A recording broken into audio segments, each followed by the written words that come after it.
You ever watch a river long enough, you realize it's the only thing honest in a place built on little rules and big egos. I used to sit out back by the old fence line, boots in the dirt, listening to that water slide past. The same current my granddad used for washing up after a hard day, the same one my daughter, Eliza, learned to skip stones on when she was barely tall enough to see over the grass. Briar Glen looked quiet on the outside. All neat lawns, polite nods at the mailbox, newsletters with smiling clip art. But if you stuck around, you'd see how quick those smiles twisted, how every inch of property came with a side eye and a measuring tape. And nowhere did that play out harder than with the HOA, especially after Karen showed up. Now look, after my wife passed, it was just me and Eliza. We didn't bother anyone, kept to ourselves, worked our patch at the edge of the floodplain. The barn out back, older than the HOA by decades, stood like a dare to anybody who thought they could tell us what to do with our land. But I'd learned, folks with clipboards and too much time love an easy target. So I documented, stayed civil, kept receipts, and figured if I played it smart, I could fly under their radar. That lasted up until Karen. Yeah, you know the type. Platinum hair, new SUV, talks like she's giving a TED talk to the grocery clerk. Moved in, and what? 6 weeks later she's running the HOA board, calling for enhancements and safety improvements. Next thing I know, she's at my gate, wanting to talk about the river. Liability issues, she said. Erosion, she said. I just looked at her, told her rivers erode. That's what they do. But it wasn't about safety. It was about control, about drawing a line somewhere. New. She gave me that plastic smile and promised to keep me in the loop, which meant, of course, she was about to do the opposite. 2 weeks go by, and there it is in my mailbox, a glossy pamphlet with flood mitigation plan in big, friendly letters. Not a single word about whose land was about to take all the extra water, but I could read between the lines, especially the part about diverting surface flow for enhanced safety. Eliza saw me reading it, her face falling. Can they do that? She asked. Not legally, I said, but you know how it goes. People with a board in a budget can cause plenty of trouble before anyone stops them. The night of the board meeting, I showed up at the clubhouse for the first time in years. Karen had charts, slides, consultants, all the flash, but I knew that river. I stood up and said my piece, pointed out the missing permits, the bogus science, how you can't just move water from here to there because it messes with more than grass and sidewalks. The vote went against me, every hand up except mine. I walked out mad, but not surprised. I called an old friend, Caleb, used to work water management for the county. He came out, whistled at what he saw, told me to document everything, soil, flow, weather, all of it. We set trail cams, kept logs. Then came the machines. I woke up one morning to the sound of a bulldozer chewing up the HOA's back lots, trees going down, dirt getting piled into a berm that pointed straight at my lowest field. You got a permit? I asked the supervisor. He shrugged, said talk to the board. You know what I mean? That kind of guy. Eliza started drawing pictures of bulldozers and angry clouds. Are we going to flood? She asked. I told her I'd handle it, but truth is, I didn't know. That week it rained, hard and fast, like the sky had it out for us. By morning, half my field was a swamp. Seedlings floating, irrigation hoses useless. I took photos, filed complaints with the state, called everyone I could think of. The HOA, they zip-tied an orange violation to my gate, accused me of standing water, as if I'd made the river jump its bank. Every move I made, they countered. More fines, more threats. By then, word got out. Neighbors whispered, but no one stood up. I hired a lawyer, spent the money we'd saved for Eliza's college just to keep the lights on, because if I lost this land, what was the point of saving anyway? Caleb got a state-certified engineer out. May, tough as nails, knew her stuff. She measured, documented, found every code violation. The berm was illegal. The culvert broke every rule in the book. Her report was a bombshell. And then the sky opened up again. A storm like I'd only seen once or twice in my life. I watched on camera as the berm cracked, buckled, and gave out. Only this time, the river didn't drown my field. It charged right into Briar Glen, through Karen's backyard, across perfect lawns, down basement steps. Folks ran in circles, Karen screaming on her porch, her house groaning, as the ground slid out. Nobody could blame acts of God, not with every second on tape. Every violation sent another cease and desist, claimed I was obstructing her progress. Didn't matter. Evidence wins, and I had plenty. The day we walked into court, I saw her sitting there, hair flat, suit rumpled, eyes down. Her lawyer sputtered about storms and climate and best intentions. Ours showed the judge every photo, every video. The collapse, the flooded homes, Karen directing crews. Right up to the line. The ruling came swift. HOA on the hook for damages, Karen stripped of her seat and fined personally, my field to be restored, the river put back where it belonged. I wish I could say I felt triumphant, but mostly I felt relief. And tired. The land healed slow. Neighbors who'd watched it all happen came by with gloves, helped replant, no words needed. Karen disappeared, her house unsellable, her name a punchline at meetings. Eliza planted new seeds, painted signs for every row. I turned the old shed into a spot for schoolkids, show them what a river's supposed to look like, how the land and water remember every kindness and every slight. Sometimes I still find myself out by the bank, coffee in hand, boots in the mud, listening to the river. Like I did as a kid. It doesn't care who's in charge, what papers get signed, or whose name is on a mailbox. You try to force it, it pushes back, always. So now, when it rains, I let it. I know the ground, I know the water, and I know the truth has a way of rising, just like that river. And if folks want to argue about right and wrong, about what belongs to who, well, let them.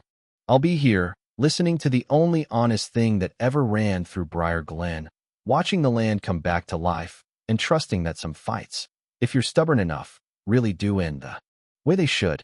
Now, tell me, if it happened to you, would you stand your ground, or would you just watch the water rise? You know, it's funny. I always thought the fight would end the day the judge banged his gavel, but the truth is, things just shift after a battle like that. For weeks, maybe months, I'd wake up half expecting to find another violation zip-tied to my gate. Some new scheme cooked up in a boardroom to remind me how little one man's word means against a stack of forms in a neighborhood full of people who'd rather look away than pick a side. But the thing about standing your ground, it changes something in you, and it changes the way folks look at you too, sometimes for better, sometimes for worse. First thing I did after the dust settled was check the river, not the boundaries, not the court orders, not the piles of papers in my desk drawer, just the water. It was running true again, carving its path right where it always wanted to be, none of that strained, bottled-up rage the HOA tried to force on it.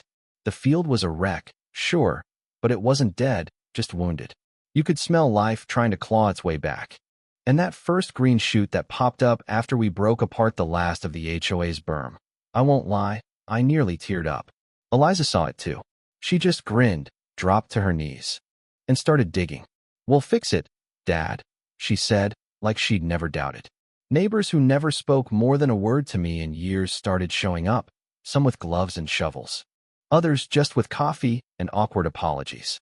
A couple of them, I think, just wanted to see the place for themselves, to stare at the mess Karen left behind and maybe tell themselves they saw it coming all along. But most of them worked, no questions asked. We planted native grass, put up new bird boxes, dragged driftwood out of the river. Eliza roped in some of her friends from school. And even the kids who used to toss rocks at our goats showed up, sneakers muddy, sleeves rolled up, heads down. I didn't hold it against them. That's the thing about a mess. Sometimes it's easier to clean up together, even if you never admit what caused it in the first place. Funny twist, though.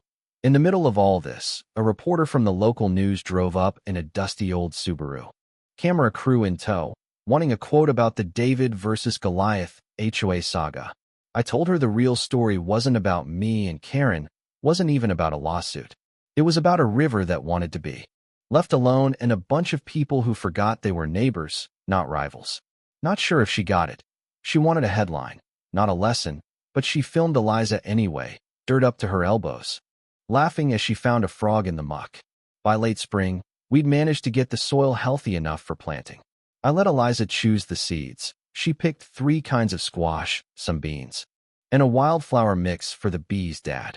Every row we planted felt like a middle finger to everything we'd been through, and a promise that we weren't going anywhere, no matter who thought they could force us out.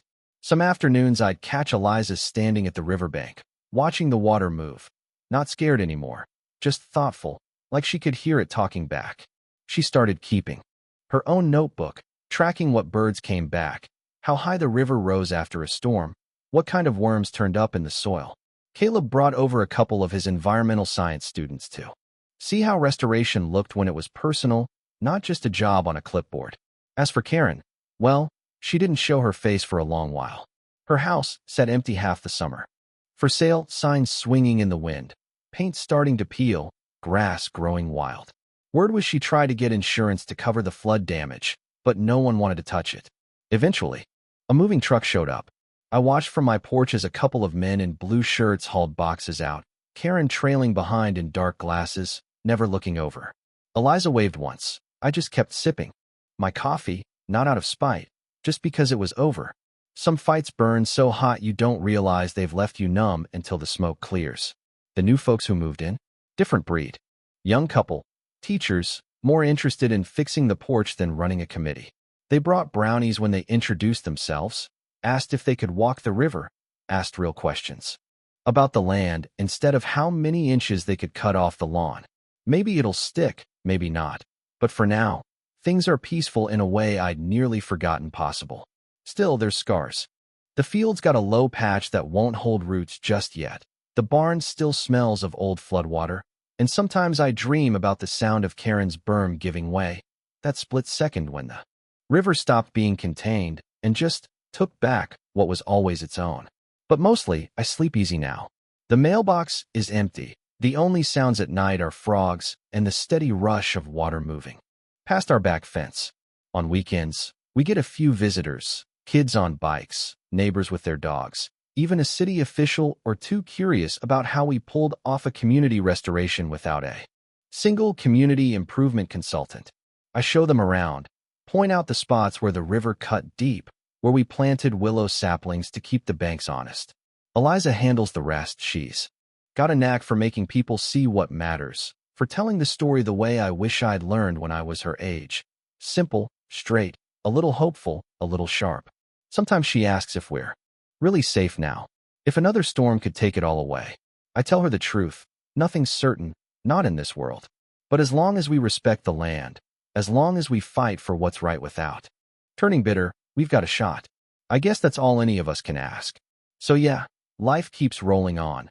The river keeps whispering past, and if you stand real quiet on the porch at sunset, you can almost hear it laughing at all of us, at our fences, our rules, our big ideas about control. But if you've listened to my story this far, maybe you know, it's not about beating the river. It's about learning to live beside it. And when trouble comes, as it always does, you can meet it head on, or you can pretend it isn't there, and hope you don't get washed away. Tell me, what would you do? Would you fight for your home, your piece of earth, or would you wait for someone else to speak up first? Because at the end of the day, the river doesn't care whose name's on the deed, but it always remembers who stood up when it mattered.